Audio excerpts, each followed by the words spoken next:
Hi everyone, it's Liam here from Rating the Races. So tomorrow's ratings are free for everybody, so do get on and have a look at the ratings. Also get involved in our nap competition. If you've never got involved before, I've just uploaded a video showing you how.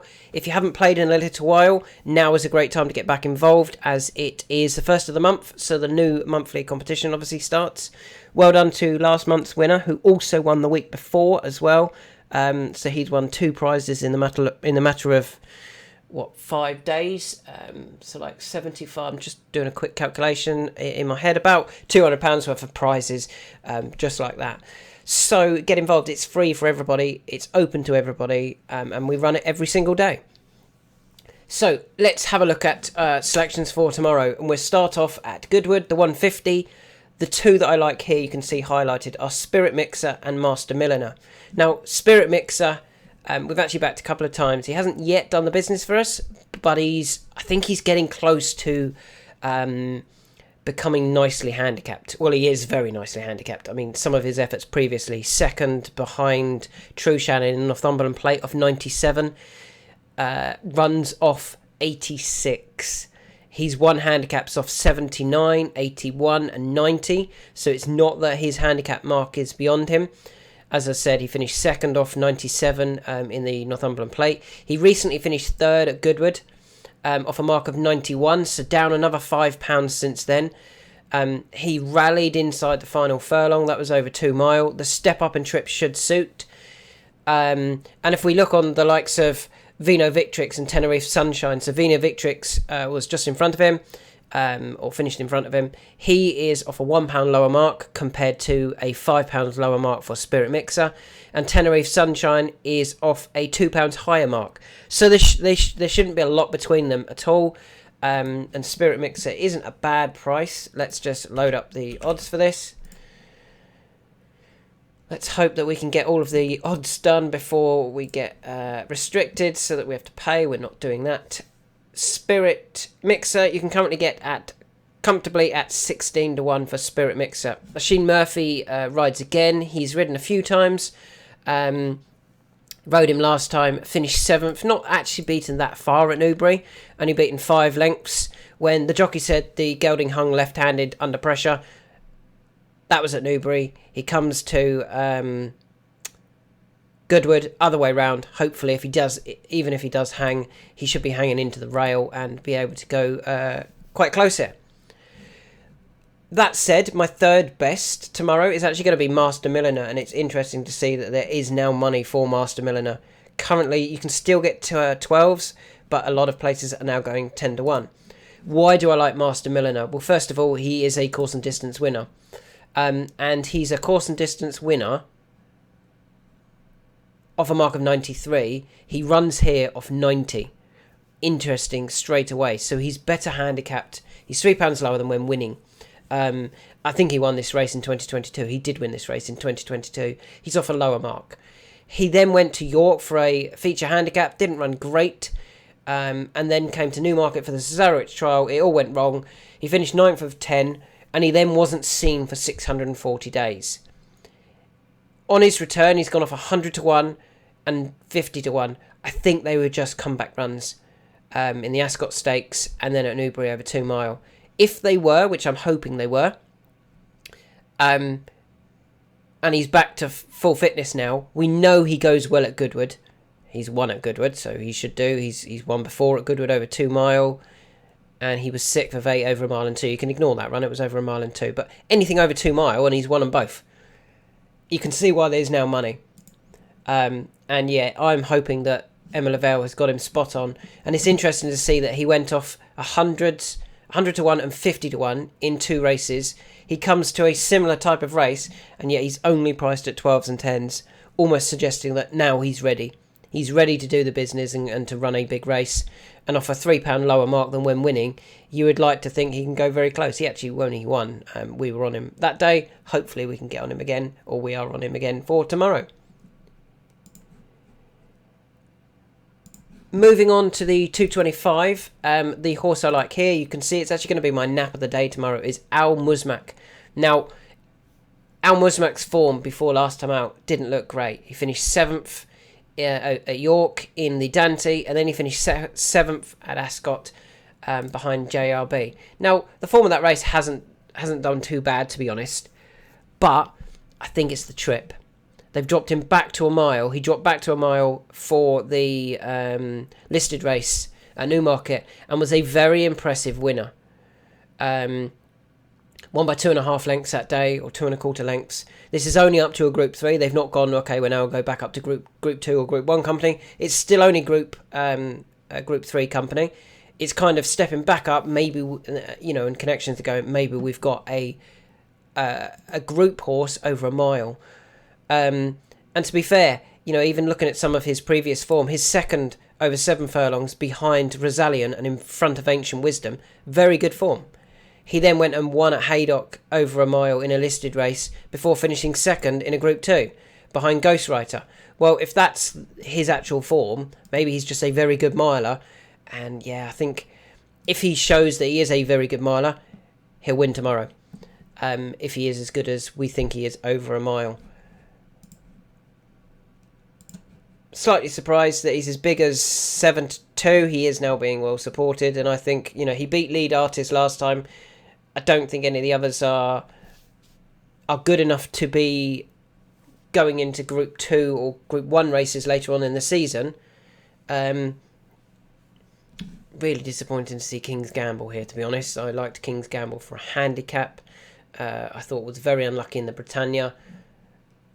But they run him in a Group 3 to ruin his handicap mark. But yeah, going back to Amherst Mac, I think he is a Group 2 horse at least and should take all of the beating here. Moving on to the 3 o'clock. Now, I'm going to ignore one horse in this race that I really hope it doesn't come back to bite me on the bum. The outside of the field is the one I'm going to leave, Revich. Got some good form at Goodwood. The problem with Revich is maybe he's off a mark that is still kind of not quite going to be enough.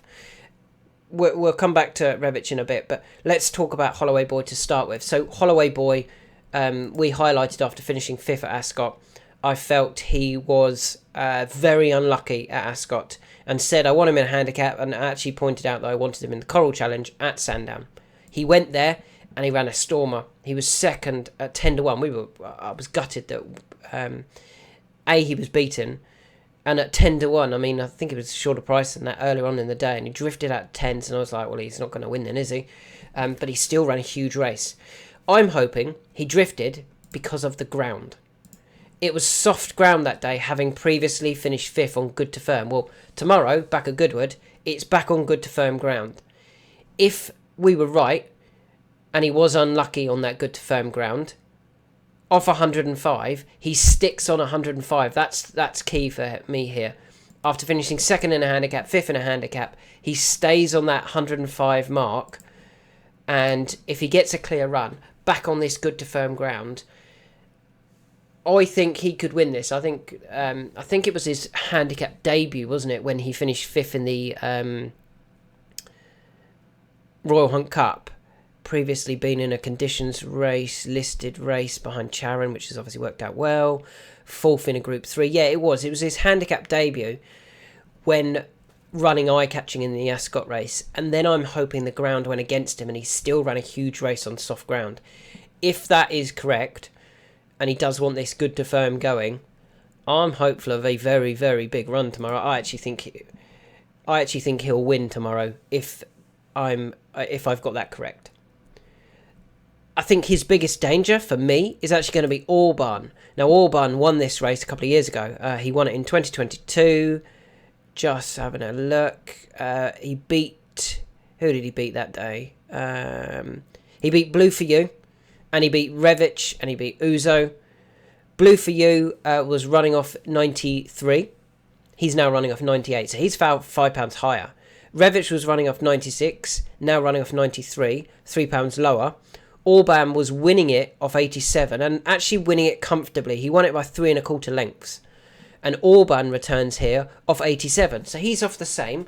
Blue For You's off a higher mark. Revich off a slightly lower mark. Does that give Revich the chance to reverse that form? Not really, in my opinion. Does it give the chance for Blue for You to reverse that form? No, it really shouldn't. And yet, if we have a look at the prices, Blue for You is the 5-1 favourite. Orban is available at 10s, 11s. So I'm going to say 11s because you can get 12s in places. You can get an outlier of 14s at Bet365. But if you get that and you get the price, you will be restricted very quickly. So yeah, I think Orban is overpriced based on Blue for You. I do think Revic is overpriced, but his recent form is just woeful. So it'd be a real gamble to be backing that one. If you do have, a spare pound, put a pound on him to win at that price.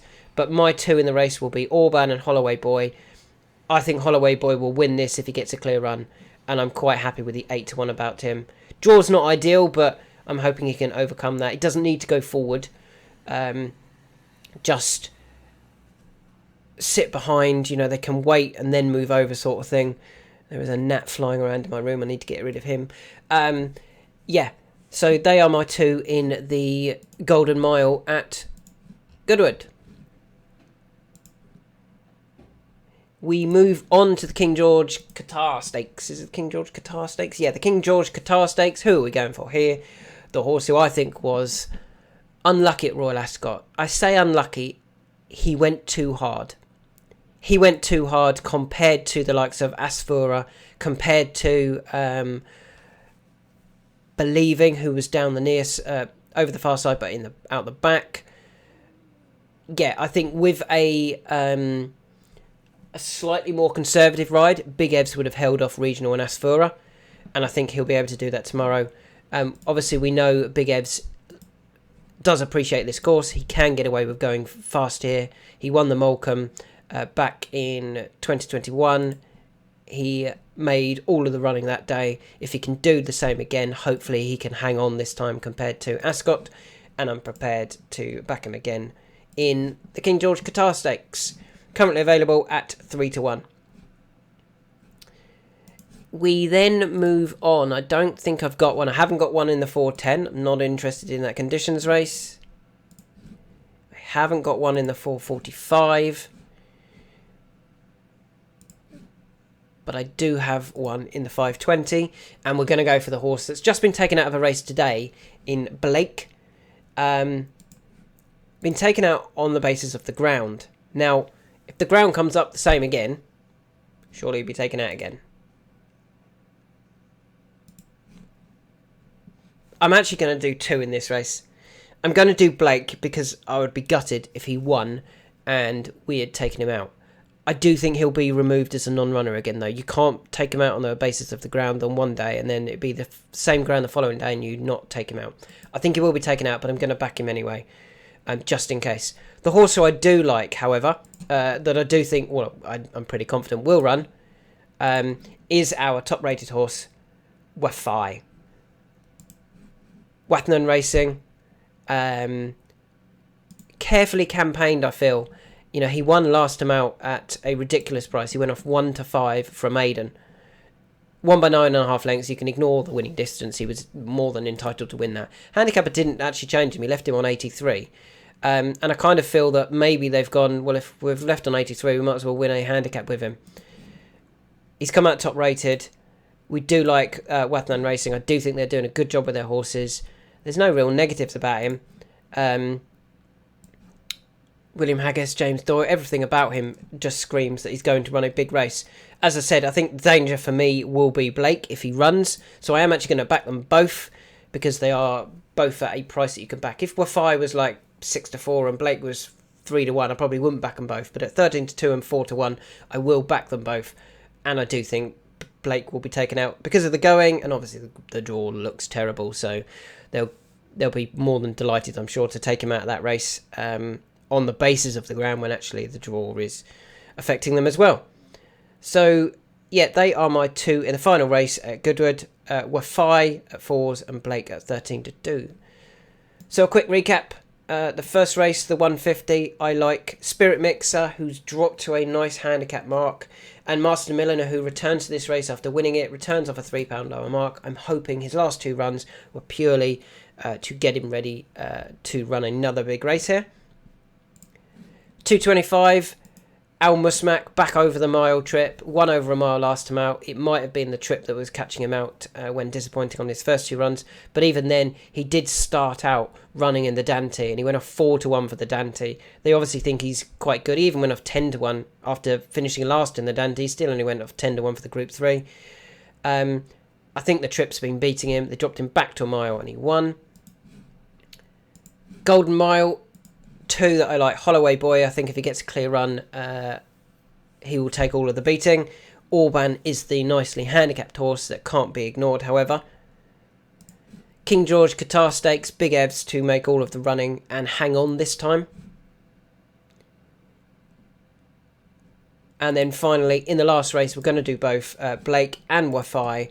Blake, I think, will be taken out as a non-runner, but I think I really like the horse. Wafai for Wathnan Racing, who, after winning comfortably in a maiden, the handicapper left the horse alone. So I think they've gone, well, we might as well run in a handicap next then.